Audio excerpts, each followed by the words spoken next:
c'était ce week-end à Alger. Énorme actu, des centaines de milliers d'Algériens dans les rues pour accueillir Jacques Chirac. L'atmosphère est à l'euphorie, à la célébration. Évidemment, 90 minutes ne pouvaient pas s'empêcher d'aller voir dans la coulisse et pour vous raconter les petits secrets qu'on cherche à vous dissimuler sur les relations franco-algériennes de ces dernières années. C'est tout de suite dans 90 minutes. Do you confirm that this is a confidential document? La piste, c'est l'une des deux principales qui nous restent, c'est super important. Enregistrer la cassette. Je suis en possession d'un certain nombre de documents que j'aurais voulu. Allô? J'ai pas les infos que tu me demandes. Juste s'en servir pour bluffer. Je les aurai, mais pas tout de suite, quoi. À aucun moment, les choses sont dites clairement. Ça veut dire qu'il y a une forme de complicité, parce que tu laisses commettre un assassinat, quoi. Merci de me rappeler. Bonsoir et bienvenue dans la rédaction de 90 minutes. Bonsoir, deux sujets au sommaire ce soir. D'abord, Rafik Khalifa, c'est un jeune milliardaire algérien. Il s'achète une flotte de chasse et puis des copains vedettes de la jet set comme vous et moi allons chercher le pain. Pour qui roule Khalifa? Bienvenue sur Khalifa TV. Non, bienvenue sur Khalifa TV. Voilà. Pendant la soirée de Cannes, Emmanuel de Brandt demande au milliardaire algérien à quoi va servir sa télévision. Il m'a regardé, il m'a dit tout est diplomatique. C'est-à-dire Qui est de retisser des liens plus serrés entre l'Algérie et la France en dépensant de l'argent pour créer des projets communs, pour faire des expositions, etc. Et faire un petit peu oublier la mauvaise image de l'Algérie. Évidemment, qu'est-ce que tu veux que je te dise? Chaque fois qu'on parle de l'Algérie, on voit des gens zigouillés, etc. C'est quand même pas... c'est pas sympa. Deuxième enquête, tous les 3 jours en France, un détenu se suicide dans les prisons. Un chiffre en augmentation, alarmant, plus 20% en moins d'un an. Et dans le même temps, les arrestations pour outrage et rébellion à agent se sont multipliées. Ces mêmes jeunes se retrouvent aujourd'hui en prison et souvent s'y accrochent, comme ils disent, c'est-à-dire se suicident. Moi, je dis qu'il s'est suicidé, mais que, en quelque sorte, on l'a suicidé. On l'a poussé à commettre ce geste. Et qu'on n'a rien fait pour quand il a crié, quand il a montré sa détresse en se taillant le bras, etc.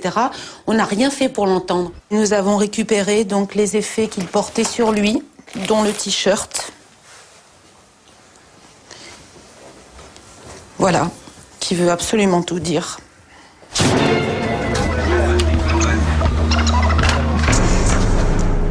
Il est jeune, riche, quasiment célèbre. Il possède une chaîne de télévision, une radio, une banque, une flotte aérienne, une entreprise de location de voitures. Et en plus, il aime la France. Il sponsorise l'Olympique de Marseille, le club de rugby de Bègle. Bref, c'est un empire à lui tout seul. Oui, ça fait beaucoup d'argent tout ça. Un argent qui semble ne jamais devoir s'arrêter. Une source intarissable. On se demande d'où vient tout cet argent. C'est un des mystères de l'empire Khalifa. Et en tout cas, à quoi il sert, c'est peut-être du côté de l'image de l'Algérie qu'il faut aller chercher la réponse. En tout cas, c'est là que Jean-Baptiste Rivoire et Pascal Épée l'ont trouvé. C'est vrai que l'Algérie est un pays qui subit maintenant une guerre sale, comme toutes les guerres, depuis maintenant des dizaines d'années, qui a un mauvais casier en ce qui concerne les droits de l'homme et la misère. Et Khalifa, il offre quand même une très jolie vitrine. C'est un sujet de Jean-Baptiste Rivoire et Pascal Épée.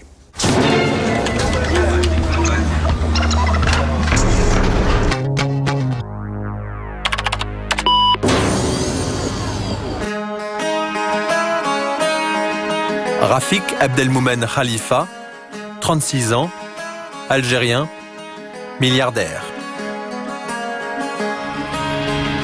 Transport aérien, banque, médicaments, télévision.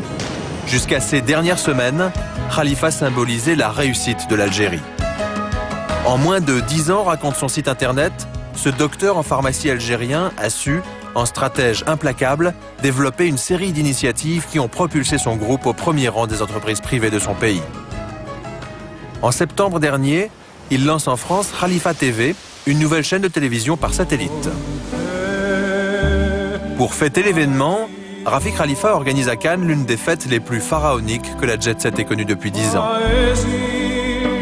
La soirée se déroule dans sa nouvelle villa, rachetée quelques mois auparavant après avoir été évaluée à près de 30 millions d'euros. En voici quelques photos prises du temps de l'ancien propriétaire.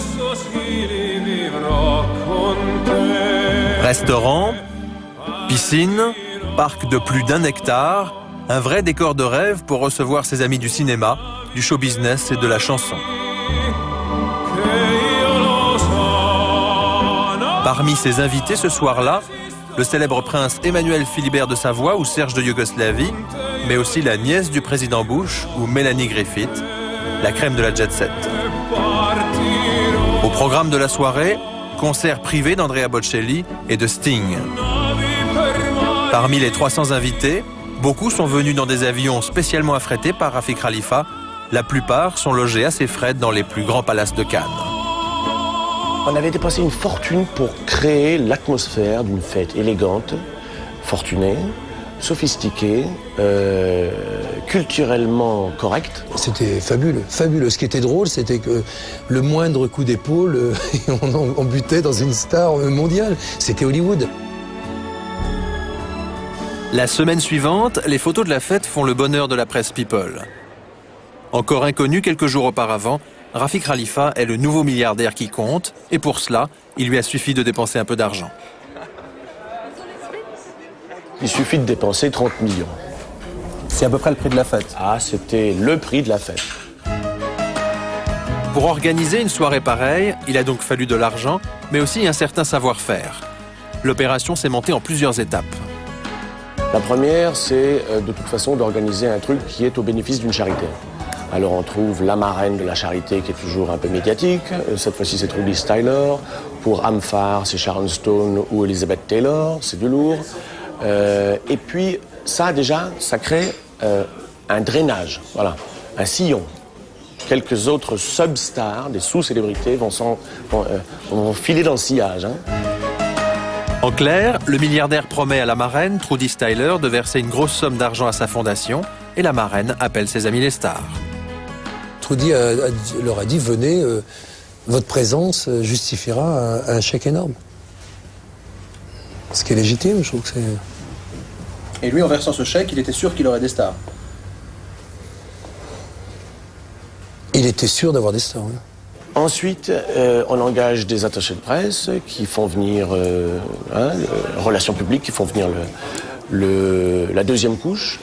Et puis pour s'assurer quand même de la matière médiatique pour les journaux, pour les télés, pour le people, les stars, quoi. Ben, si on n'est pas sûr de les avoir, il faut les payer, rubis sur ongle. Ça oscille entre 15 et 30 000 euros pour la présence. Ouais. Mais c'est marrant, il a vraiment loué une foule, quoi. Et ce soir-là, Rafik Khalifa est si fier de sa foule qu'il l'a fait défiler sur la terrasse de sa villa pour enregistrer des spots publicitaires pour sa télévision. Hello, Khalifa TV! I'm Heidi Klum and I'm very excited to be one of the first one to be on your show. Dans le casting, la nièce du président Bush, mais aussi quelques célébrités francophones. Bienvenue sur Khalifa TV. Non, bienvenue sur Khalifa TV. Voilà. Hervé Bourges, ancien président de TF1, de France Télévisions et du Conseil supérieur de l'audiovisuel. Bienvenue à Khalifa TV. Bienvenue au moment où, en 2003, s'annonce l'année de l'Algérie en France. Tiens. Khalifa TV aurait-elle un rapport avec l'année de l'Algérie en France, cette manifestation officielle destinée à améliorer l'image de l'Algérie? Pendant la soirée de Cannes, Emmanuel de Brandt demande au milliardaire algérien à quoi va servir sa télévision. Il m'a regardé, il m'a dit tout est diplomatique. Donc moi je comprends que cet homme-là est l'instrument volontaire d'une diplomatie que je comprends et que j'approuve, disons. C'est-à-dire qui est de retisser des liens plus serrés entre l'Algérie et la France en dépensant de l'argent pour créer des projets communs, pour faire des expositions, etc. Et faire un petit peu oublier la mauvaise image de l'Algérie. Évidemment, qu'est-ce que tu veux que je te dise? Chaque fois qu'on parle de l'Algérie, on voit des gens zigouillés, etc. C'est quand même pas... c'est pas sympa. Eh oui. Les massacres, c'est moins sympa que la jet set. Après 10 ans de sale guerre, 200 000 morts et 7 000 disparus, les dirigeants algériens chercheraient aujourd'hui à améliorer l'image de leur pays. Explication d'un ancien ministre. Laïque et démocrate, il avait tenté de réformer son pays en 1989. Aujourd'hui, tout le monde est convaincu que le régime est plein dans la corruption et que le régime est plein dans la torture, dans la répression de la population algérienne. Donc, 10 à 12 ans après, il faut vendre une image de l'Algérie correcte. Dans le passé, personne ne contrôlait les comptes. Les entreprises publiques pouvaient payer des conférences, des acteurs, des journalistes, financer des journaux, financer des partis politiques, financer des associations. Aujourd'hui, avec l'ouverture au marché international, c'est l'entreprise privée qui va faire ce travail très important dans ce type de régime de propagande. Le groupe Khalifa a-t-il été utilisé pour la propagande du régime ? Dans un rapport récent sur la liberté de la presse en Algérie, Reporters sans frontières raconte que pour assurer un large écho à ses opérations de communication, l'homme d'affaires invite de nombreux journalistes et patrons de presse. Voyages et séjours tout frais payés, avec en prime une enveloppe de 4000 francs en contrepartie d'articles élogieux. Reprises par la presse française, ces mises en cause n'ont provoqué aucune réaction de Rafik Khalifa. Depuis 2 ans, il investit massivement en France. En juin 2001, il propose 15 millions d'euros sur 5 ans à l'Olympique de Marseille pour devenir le principal sponsor du club. Donc Marseille voyagera avec un avion décoré à ses couleurs pour chaque déplacement à l'étranger. Ami des footballeurs, Khalifa associe volontiers show business et opérations humanitaires. En février 2002, suite à de terribles inondations qui viennent de faire 1000 morts à Alger, il emmène sur place et à ses frais une 50aine de célébrités françaises. Officiellement, il s'agit d'assister à un match entre l'Olympique de Marseille et l'équipe d'Algérie, le tout en solidarité avec les victimes des inondations d'Alger.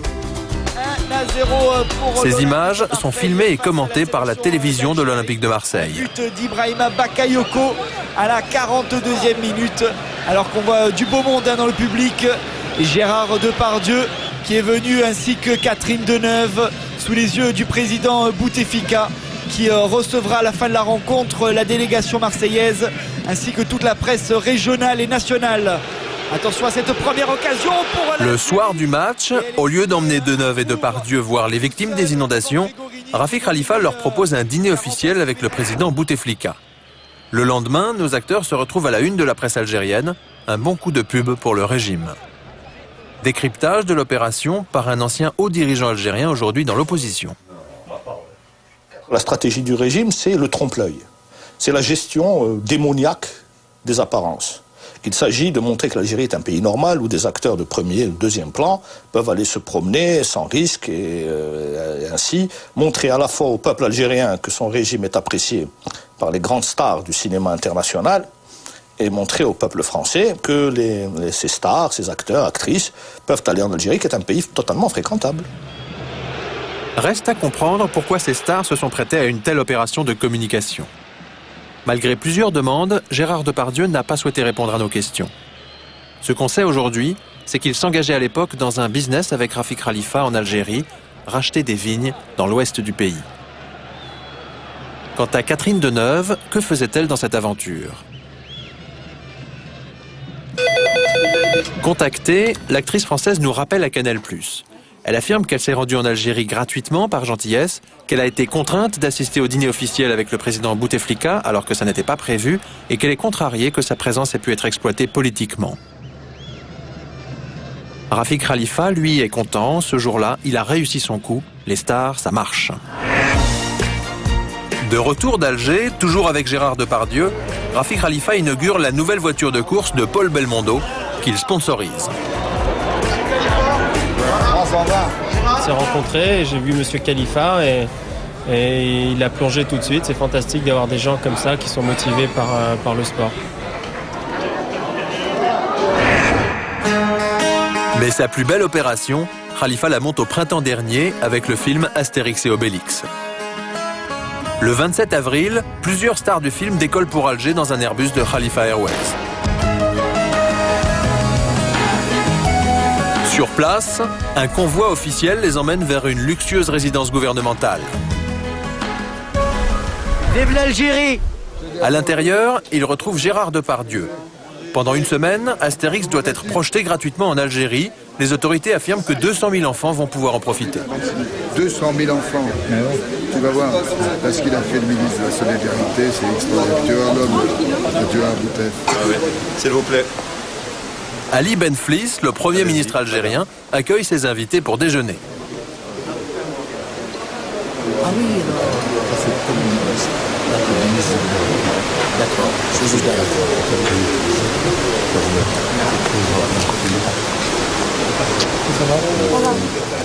À la table d'honneur, entre Marek Alter et Gérard Depardieu, le général Bellrire, numéro 2 du régime.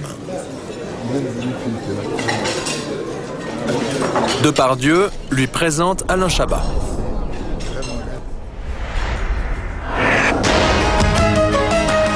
L'après-midi, nos acteurs dévoilent l'opération Astérix à la presse algérienne. Et je trouve que nous faire plaisir, en plus en ajoutant le sourire d'un enfant, j'ai pensé que c'était bien aussi pour mes amis et moi-même. C'est uniquement pour ça. Oui. D'autres actions, à part les enfants. D'autres actions Qui ont pas la relation avec les enfants. L'agriculture, le commerce. J'ai amené avec moi 2-3 hommes d'affaires qui sont en train de faire des affaires avec le ministre de l'Agriculture, qui est un homme absolument formidable, qui a un programme extraordinaire et qui, j'espère, réussira son programme. Merci. Dans la soirée, dans le principal cinéma d'Alger, le film est bien à l'affiche, mais surprise, la salle est quasiment vide. Quant aux acteurs, ce soir-là, ils font la fête dans un grand hôtel d'Alger, toujours avec le général Bellrire.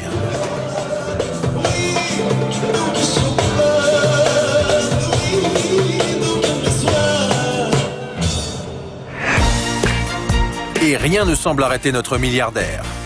Un mois après la fête d'Alger, sous prétexte d'inaugurer Khalifa Jet Team, sa nouvelle patrouille de chasse privée, il invite le tout Paris médiatique à faire la fête dans l'une des boîtes les plus branchées de la capitale. Déguisé pour l'occasion en pilote de Khalifa Airways, le patron de la discothèque se prend d'affection pour notre milliardaire algérien.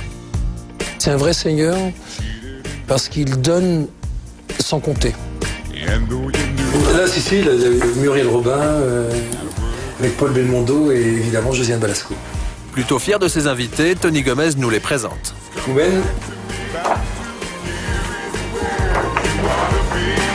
La fille nulle, là, c'est qui? Je sais pas, j'ai secoué la couette, c'est tombé.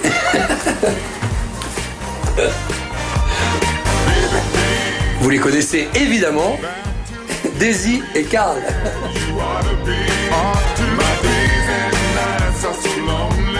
Célébrité du PAF, star de cinéma, pour beaucoup d'observateurs, la démesure des fêtes de Rafik Khalifa vise à compenser un certain complexe algérien.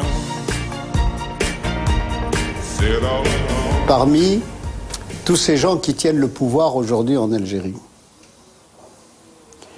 il y a profondément un état d'esprit de coloniser. En réalité, ce sont des gens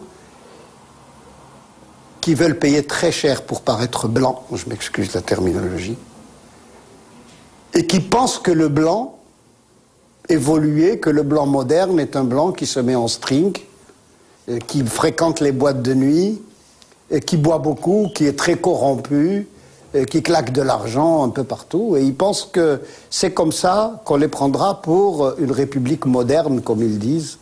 Et voilà, ils pensent qu'une république moderne a cette image. C'est pas de leur faute, c'est parce que souvent la république corrompue leur a donné cette image. C'est ça, hein. Moi, en tous les cas, quand j'étais ministre, j'ai entendu ça longtemps. Pourquoi, pourquoi ne dépensons-nous pas d'argent pour nous montrer comme des blancs? Et quand on leur expliquait que ce n'était pas ça leur rapport au monde occidental, ils ne comprenaient pas.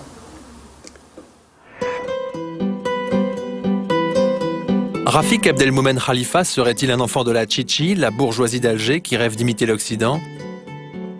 Comment a-t-il pu réaliser en quelques années seulement un chiffre d'affaires de plus d'1 milliard d'euros et faire autant de business dans un pays entièrement contrôlé par les militaires? Ces questions, nous aurions voulu les lui poser, mais comme la plupart des journalistes, il a refusé de nous rencontrer. Voici l'une de ses très rares interventions publiques, c'était fin 2001 sur TF1. Ce jour-là, Rafik Khalifa affirme qu'il a fait fortune dans le médicament et qu'il n'est que le fils d'un petit pharmacien. Votre père, il était autre chose que pharmacien. Bien sûr. Il a été ministre du gouvernement algérien, il a même été patron d'Air Liberté, d'Air Algérie. Oui, donc ça doit aider quand même tout ça. Je crois pas, parce que je vous dis... Ça aide, hein.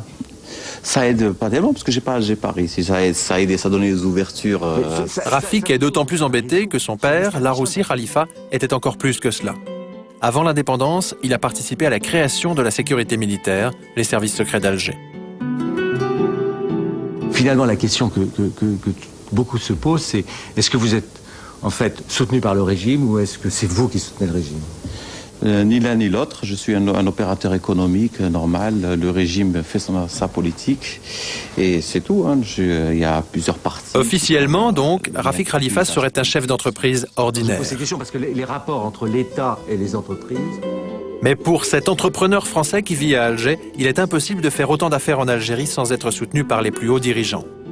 Quand on voit l'entreprise qu'il a créée dans des secteurs aussi différents et aussi sensibles que le médicament, que le transport aérien, que la communication, ça ne peut pas se faire autrement qu'avec l'appui des militaires en place, avec l'appui de tous les gens qui ont profité de l'indépendance. Et notre entrepreneur va plus loin. Pour lui, il y a quelque chose qui cloche dans la biographie officielle de Rafik Khalifa, qui affirme que sa fortune s'est faite uniquement en important des médicaments. Dans le secteur du médicament, c'est absolument impossible de pouvoir mettre une réserve financière suffisamment importante pour pouvoir créer un groupe comme ça. C'est absolument pas possible et tous les gens de la profession pourront vous le confirmer. Cette analyse est partagée aujourd'hui par les services secrets français. Dans un rapport confidentiel publié en octobre par le Canard enchaîné, la DGSE estime que le maintien en vie et même la bonne santé apparente du groupe Khalifa ne peuvent s'expliquer que par un soutien financier extérieur ou par des activités autres que celles officiellement mentionnées. Et cet argent, la provenance indéterminée, Khalifa va s'en servir pour aider des stars du paysage audiovisuel français. Depuis 1997 sur Canal+, Carl Zéro s'est fait remarquer en diffusant dans son vrai journal plusieurs enquêtes mettant en cause la sécurité militaire algérienne dans des massacres. Qu'est-ce que vous pourriez faire en tant que ministre des Affaires étrangères si vous découvriez que la sécurité militaire algérienne a eu quelque chose à faire avec ces massacres ? Nous n'avons pas été devant cette situation. Dans ce cas-là, vous faites quoi ? Mais c'est une hypothèse. C'est une pure hypothèse. Et je vous le répète, tout ça a fait l'objet d'un examen méthodique. Début 2002, Carl Zéro a des soucis financiers avec son vrai papier journal. En dépit de ses positions sur l'Algérie, Rafik Khalifa décide alors de l'aider. Il acquiert 9% du capital du titre lancé par Carl Zéro. Il en devient l'actionnaire pendant quelques mois. Et notre milliardaire algérien ne s'arrête pas là. En septembre dernier, il lance en France Khalifa TV, sa chaîne de télévision par satellite. Comme si elle avait reçu un feu vert politique des autorités françaises, la chaîne commence à émettre sans même attendre l'autorisation du CSA. Pour alimenter sa grille, Khalifa TV propose d'importantes sommes d'argent à la plupart des agences audiovisuelles parisiennes. Beaucoup sont désormais en contrat avec la chaîne. Début 2002, c'est dans le club de rugby de Bègle, la ville de Noël Mamère, que Khalifa investit. Depuis, pour les grandes occasions, il fait survoler la ville par sa patrouille de chasse privée. Mais fin septembre, invité à un match en présence de Rafik Khalifa, Noël Mamère refuse de s'y rendre et prend publiquement ses distances à l'égard du milliardaire algérien. Il y a un monsieur qui est proche du régime algérien, que j'ai toujours condamné pour ses tortures, pour la manière dont il traite les Kabyles et ses minorités, pour cette participation active comme celle du général Nézar à des tueries. Et cet homme, qui est un très riche Algérien, est un des soutiens de ce régime.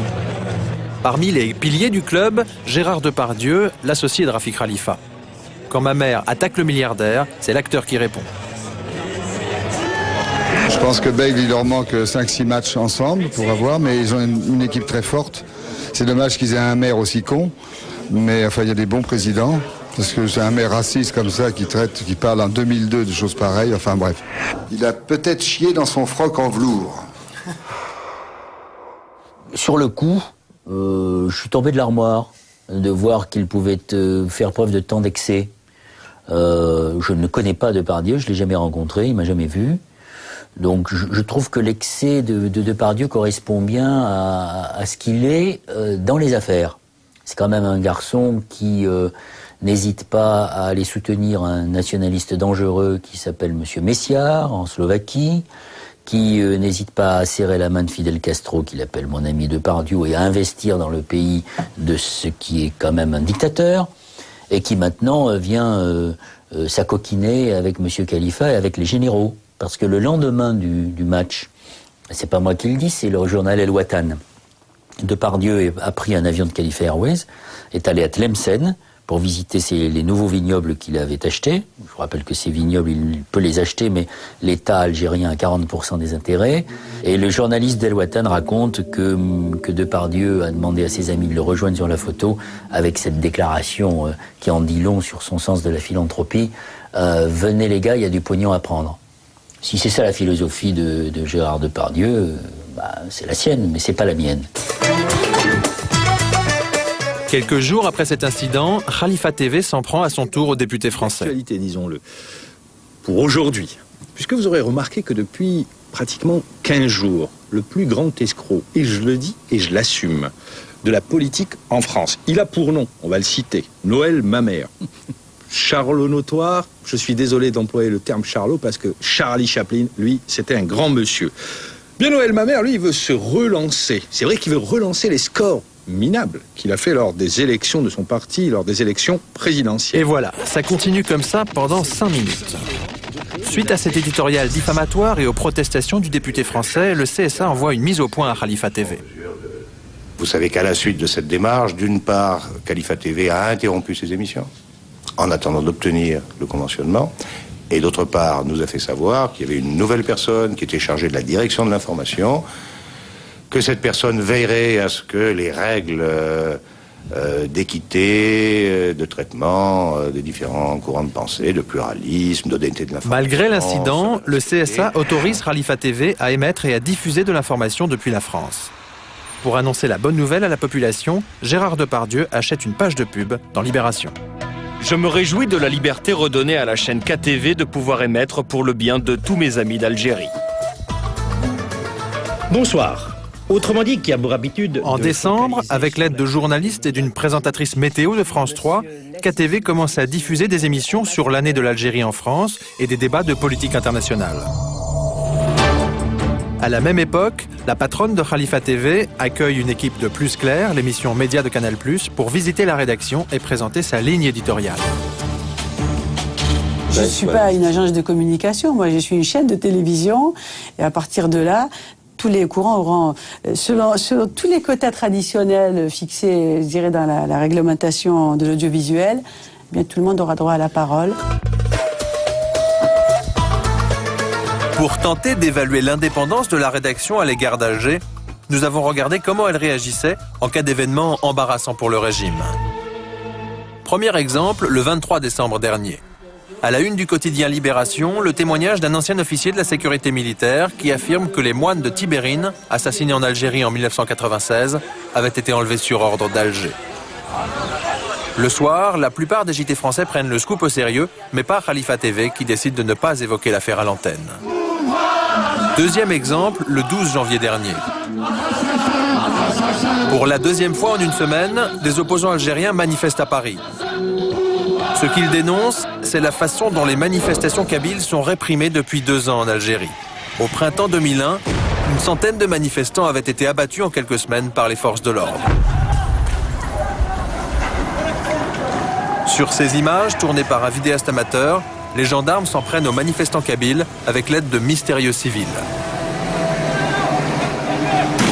Parmi les manifestants abattus, beaucoup sont tués par des tirs tendus des gendarmes.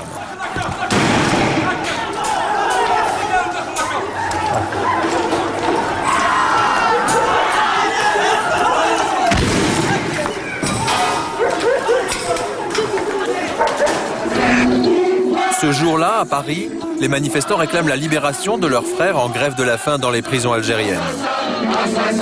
Sur la tribune, le ton est très critique envers l'année de l'Algérie en France, une opération soutenue par le groupe Khalifa.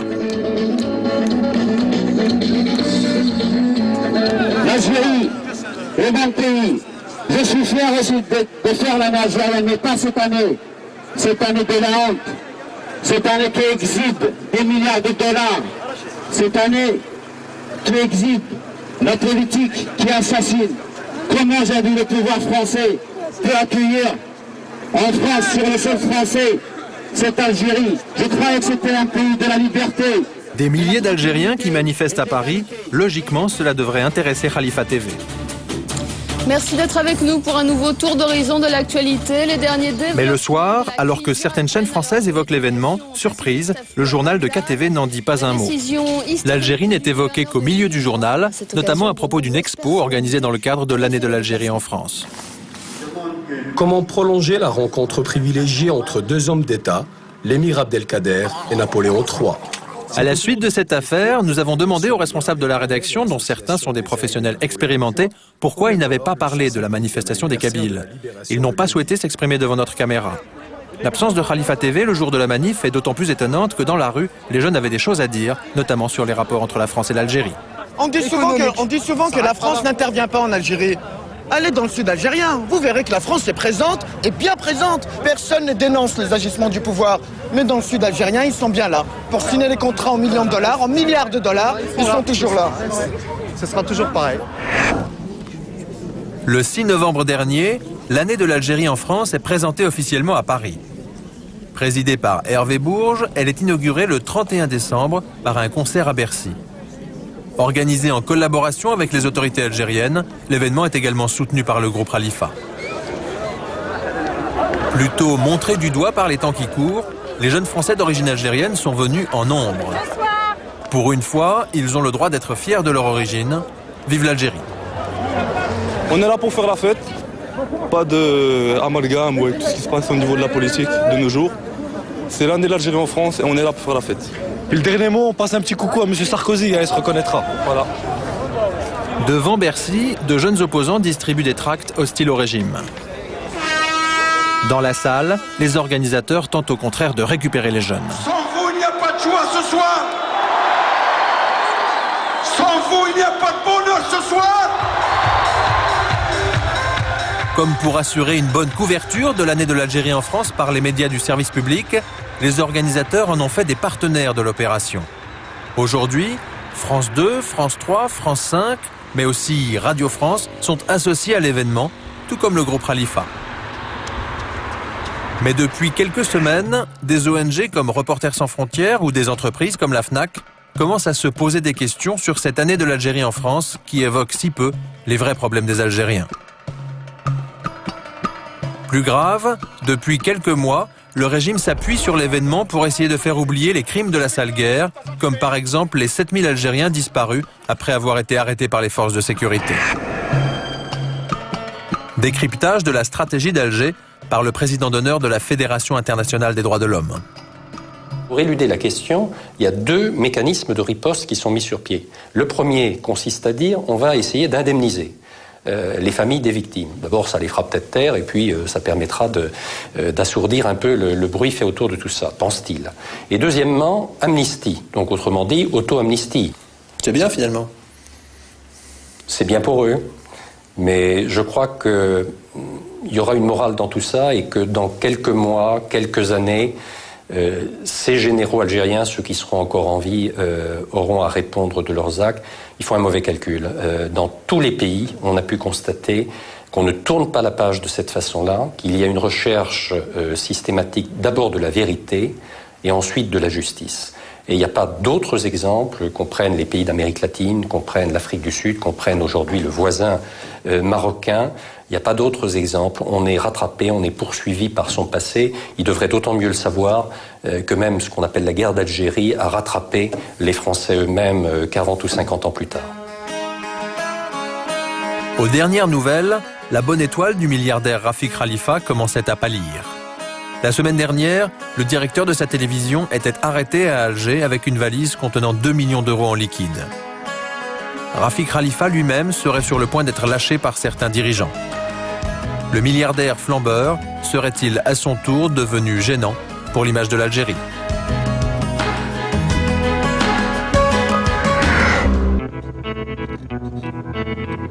Pour enquêter en Algérie, notre équipe a travaillé clandestinement. Ces images sont tournées sans escorte militaire, avec en permanence la peur de se faire arrêter par la police. La première histoire que nous allons vous raconter, c'est comment l'argent des HLM algériens a servi à toute autre chose qu'à construire des logements sociaux. Alger compte un peu plus de 2 millions d'habitants. Se loger en ville est quasiment impossible, alors on s'entasse avec ses parents, ses oncles, ses tantes dans de tout petits logements. Dans cette cité qui domine Alger, Même les toilettes sur le palier ont été aménagées en appartements. Regarde la taille des appartes. Ça va de là à là. Et en longueur, ça va de là à là-bas. Là-dedans, il faut faire tenir la cuisine, la salle de bain et tout ça. Des fois, on est à 12 par appartement. Et pour dormir, on est obligé d'attendre son tour. On est comme dans une boîte de conserve. On dort à tour de rôle. Moi, j'ai même pas de vrai appart. Je dors dans l'ancien vidéoclub de la cité et ma femme, elle est chez ses parents, plus haut. Du coup, je peux même pas prendre mes gamins avec moi.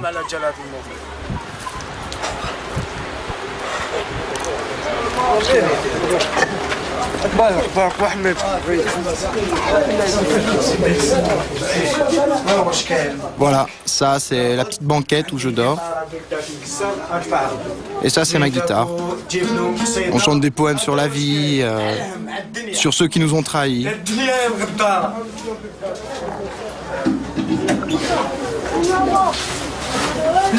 Et ça c'est notre jeu de dames.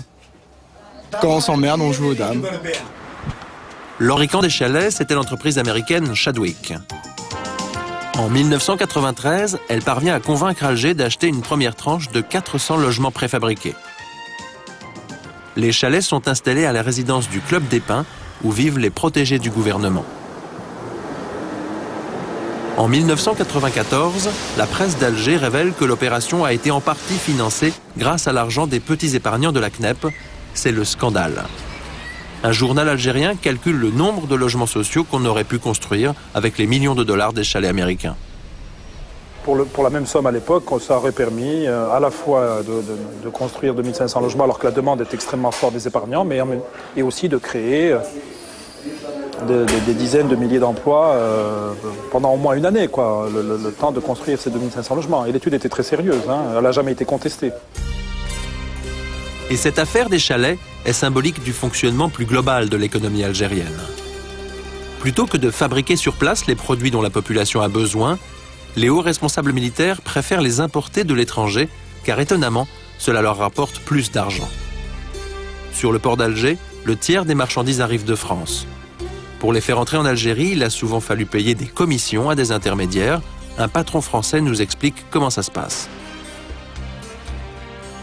Concrètement, on va vous dire, voilà, vous êtes présélectionné, vous avez de bonnes chances d'y réussir. Maintenant, il vous faut un petit coup de main supplémentaire, parce que vous comprenez, vous n'êtes pas le seul, il y en a un autre. Il faudrait qu'on se voit, qu'on en discute, donc on en discute. Et puis la finalité, ça veut dire combien? En général, c'est, je dirais, une dizaine de pourcents. C'est une dizaine de pourcents. 10% du montant des importations, 1,5 milliard d'euros par an, partirait donc chaque année dans la poche des hauts dirigeants du régime. L'argent leur est versé directement sur des comptes à l'étranger et en devises, s'il vous plaît. Analyse d'un banquier américain, spécialiste de l'Algérie. L'intérêt de ce système, c'est que cela vous permet de faire sortir votre argent d'Algérie. Si vous fabriquez des produits sur place, vous pouvez prélever des commissions, mais l'argent vous sera versé en dinars, et cela n'intéresse personne. Ce qu'ils veulent, ce sont des euros. Un système pervers qui handicape les entrepreneurs algériens, mais aussi la population, car les produits importés sont plus chers. Allô ? En 1997, Ahmed Bouakaz, un homme d'affaires algérien installé en Belgique, va tenter de remettre en cause le système. Il envoie en Algérie du lait moins cher que Nestlé, Candia ou Régilet, les fabricants européens qui dominent le marché avec la bénédiction des autorités. Une étrange campagne de presse est alors lancée contre notre homme d'affaires, notamment par le journal du général Betchin, un puissant dirigeant impliqué dans les affaires. La rumeur affirme que le lait de Ahmed Bouakaz n'est pas conforme, tout est fait pour jeter la suspicion sur sa marchandise. Le lait se retrouve donc bloqué sur le port d'Alger, avec interdiction de pénétrer sur le territoire algérien. Notre homme d'affaires est dégoûté, il comprend qu'il dérange un gros importateur qu'il soupçonne d'être lié au général Betchin. Celui qui importe 2000 tonnes de lait, c'est pas un type qui mange des sandwichs à midi, hein. C'est quelqu'un qui a les moyens, qui a des journaux, qui a une presse derrière lui.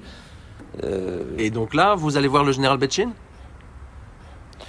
Je vais voir, par l'intermédiaire de personnes, M. Betchin, effectivement, qui est un monsieur qui m'a très bien reçu. Je lui ai expliqué quasiment ma vie, en lui disant, je suis parti à l'âge de 7 ans en Belgique, et voilà comment j'ai vécu, voilà comment j'ai travaillé, voilà comment j'ai réussi, et voilà, et voilà, et voilà. Il m'a pris en sympathie.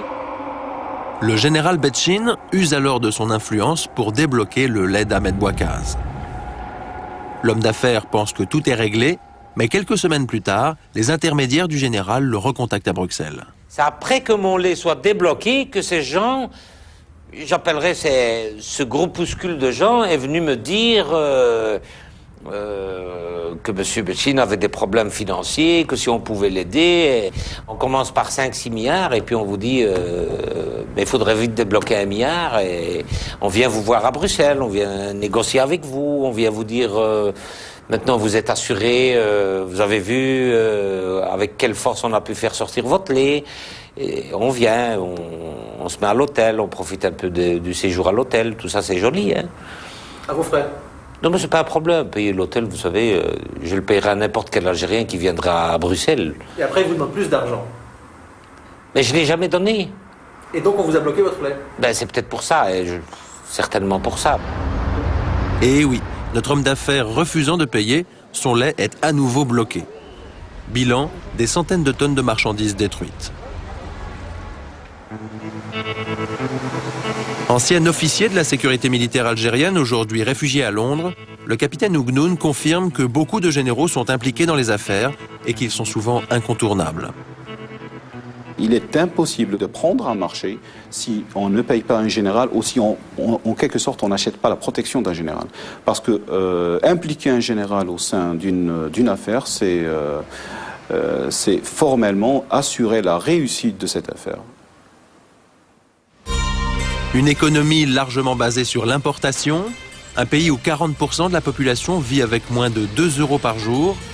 Dans cette cité des hauteurs d'Alger, les jeunes ont perdu depuis longtemps l'espoir que les choses changent en Algérie.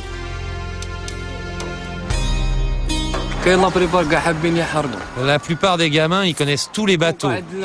Leur rêve, c'est de s'enfuir d'Afrique, de partir.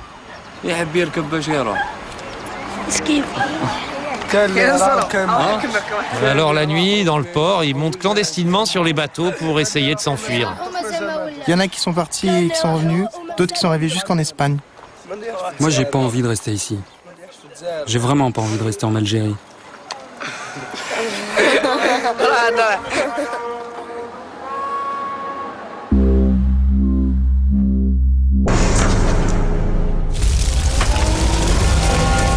La Lorraine se souviendra longtemps de l'échec des Daewoo.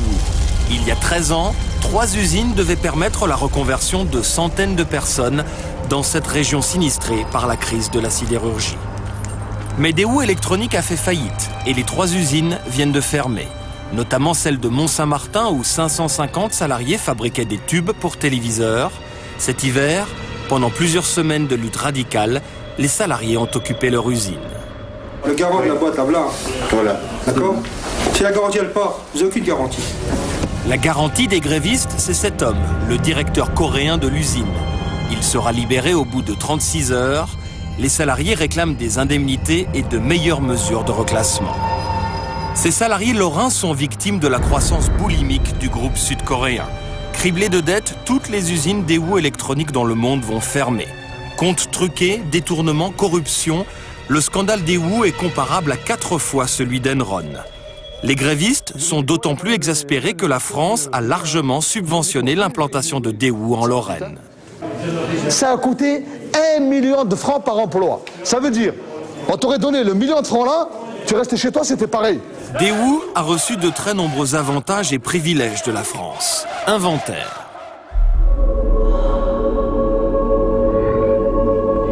En 1986, Jacques Chirac, alors Premier ministre, fait appel aux Sud-Coréens lorsqu'il annonce son plan de relance industrielle.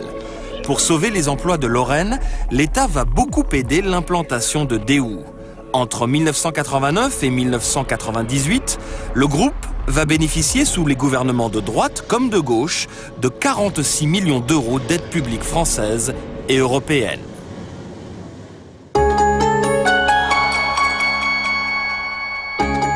La France va aussi entretenir des relations étranges avec Kim Woo-chong, le sulfureux PDG de Daewoo. On le surnomme Chairman Kim, le patron Kim. Un temps génie des affaires, il a bâti un empire avec 200 000 employés. Électronique, automobile, textile, aucun secteur ne lui échappe. Mais Chairman Kim est rattrapé par la justice coréenne pour corruption. Il a versé 19 millions d'euros de pots de vin au président de la République sud-coréenne.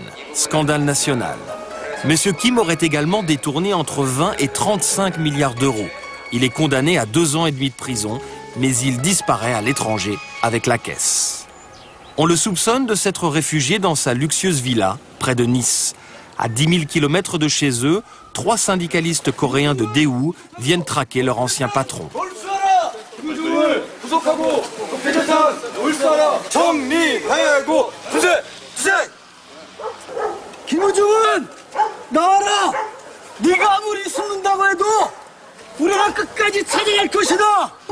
Mais Chairman Kim n'est pas là.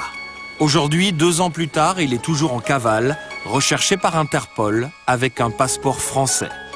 Car on apprendra que M. Kim avait ses entrées à Paris. Parmi tous les privilèges accordés par la France, il a obtenu la nationalité française en 1987. Alain Juppé l'avait même fait commandeur de la Légion d'honneur avant d'envisager un moment de lui brader Thomson Multimédia pour un franc symbolique. À l'époque, l'affaire avait fait scandale. L'idée sera finalement abandonnée. Aujourd'hui, les représentants des employés de Daewoo Saint-Martin viennent de déposer plainte. Dans les ordinateurs de l'usine, ils ont découvert que Daewoo aurait ouvert au nom d'une 50aine de salariés, mais à leur insu, des comptes bancaires à l'étranger. Ils portent plainte pour abus de biens social et banqueroute. Voilà, alors on peut dire tout de même qu'en 1986, si le gouvernement de Jacques Chirac avantage autant Daewoo, c'est probablement pour créer des emplois et ça se justifie certainement de subventionner des emplois, c'est bon pour le tissu industriel français, même si ça n'a pas marché. Ouais, en tout cas, ça se tentait. En 1986, ce qui est plus étrange, c'est quand Jacques Chirac se rend en Algérie et tente de convaincre les dirigeants algériens de laisser l'entreprise sud-coréenne, Daewoo, s'installer sur le territoire algérien. Alors l'homme qui va nous raconter cette anecdote parce qu'il était dans la coulisse au tout premier plan, c'était l'homologue de Jacques Chirac, l'ancien Premier ministre algérien, Abdelhamid Brahimi. Absolument. Donc c'est des déclarations qui viennent d'une source très très proche du dossier et c'est un sujet de Jean-Baptiste Rivoire. 1986. Une période dorée pour le groupe Daewoo qui cherche à l'époque à s'implanter dans le monde entier. Avec son pétrole et son gaz, l'Algérie apparaît aux Coréens comme un nouveau marché à conquérir. Pour y parvenir, ils auraient demandé son aide à Jacques Chirac, alors Premier ministre français, et déjà sollicité pour l'implantation de Daewoo en France. Jacques Chirac était à Alger aujourd'hui. En septembre 1986, Jacques Chirac se rend en visite officielle à Alger. Comme le veut le protocole, il est accueilli sur place par le Premier ministre algérien, Abdelhamid Brahimi, que l'on aperçoit ici à gauche de l'image.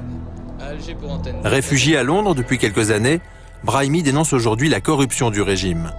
Professeur d'économie, il entretient des contacts avec tous les partis algériens, du FLN au Front islamique du salut. C'est notre témoin principal. Retour à 1986.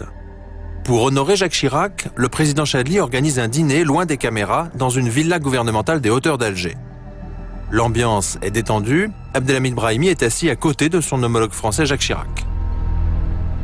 Et bon, au cours du dîner officiel offert par le président Chadli, à sa droite était donc Jacques Chirac et moi j'étais à la droite de Jacques Chirac.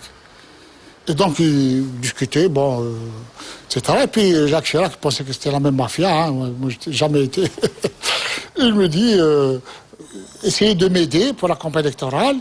Et pour cela, donner un marché à Daewoo et nous sommes en contact avec eux. C'est une entreprise sud-africaine pour cela, etc. Voilà. D'après l'ancien Premier ministre algérien, Jacques Chirac aurait donc joué les VRP pour Daewoo en échange d'un financement du RPR. Nous transmettons ce témoignage à l'Élysée, mais malgré plusieurs relances téléphoniques, personne ne nous recontactera. Nous prenons alors rendez-vous avec Robert Gallet, à l'époque trésorier du RPR. Voici sa réaction aux affirmations de l'ancien Premier ministre algérien. Ça tient pas debout.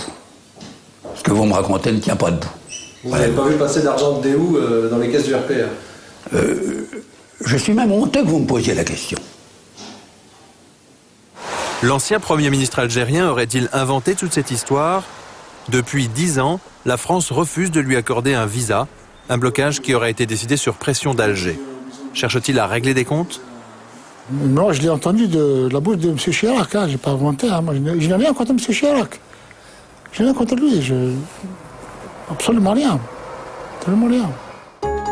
En 1996, une publication spécialisée affirme elle aussi que Jacques Chirac est à l'origine du développement de Déhou en Algérie. Le rôle d'une banque marseillaise est également évoqué. Nous rencontrons l'un de ses anciens dirigeants. Proche du RPR, il était en 1986 le trésorier de l'association des Amis de Jacques Chirac.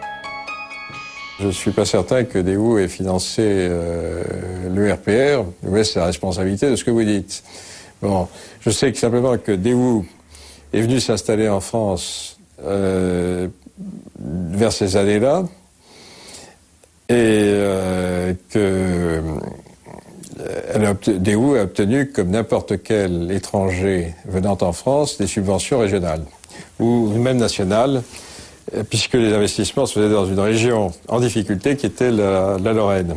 Après ça, alors, s'il y a des commissions qui sont versées à des partis politiques, ça me paraît pas tolérable. Dans cette affaire, nous avons cherché à contacter Kim Woo-chong, l'homme qui dirigeait Déhou en 1986. Mais il est toujours en fuite après sa condamnation pour corruption en Corée du Sud. Ce qui est sûr, c'est qu'après la visite officielle de Jacques Chirac en 86, le numéro 2 du régime algérien va s'activer en coulisses pour favoriser l'arrivée de Déhou. Il s'agit du général Belrire, un proche des hauts dirigeants du RPR. Témoignage d'un de ses anciens collègues du gouvernement aujourd'hui installé en France. Kher dit Déhou est une société importante et ce serait très intéressant de lui faciliter la tâche. Les autorités organisent notamment des forums rassemblant la crème des hauts fonctionnaires algériens et des représentants de Déhou. Cet ancien patron de banque publique algérienne a participé à ces drôles de réunions destinées à préparer l'arrivée de Déhou en Algérie.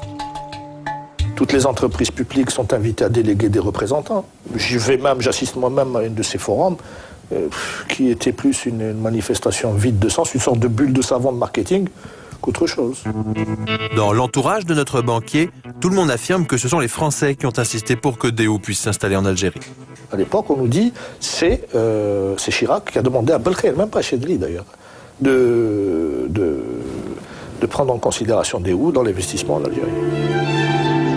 Après 1986, les affaires de Déhou deviennent rapidement florissantes. L'entreprise est même confiée au fils du patron de la sécurité militaire, l'un des généraux les plus influents du pays. Depuis, Déhou est l'une des marques automobiles les plus vendues en Algérie.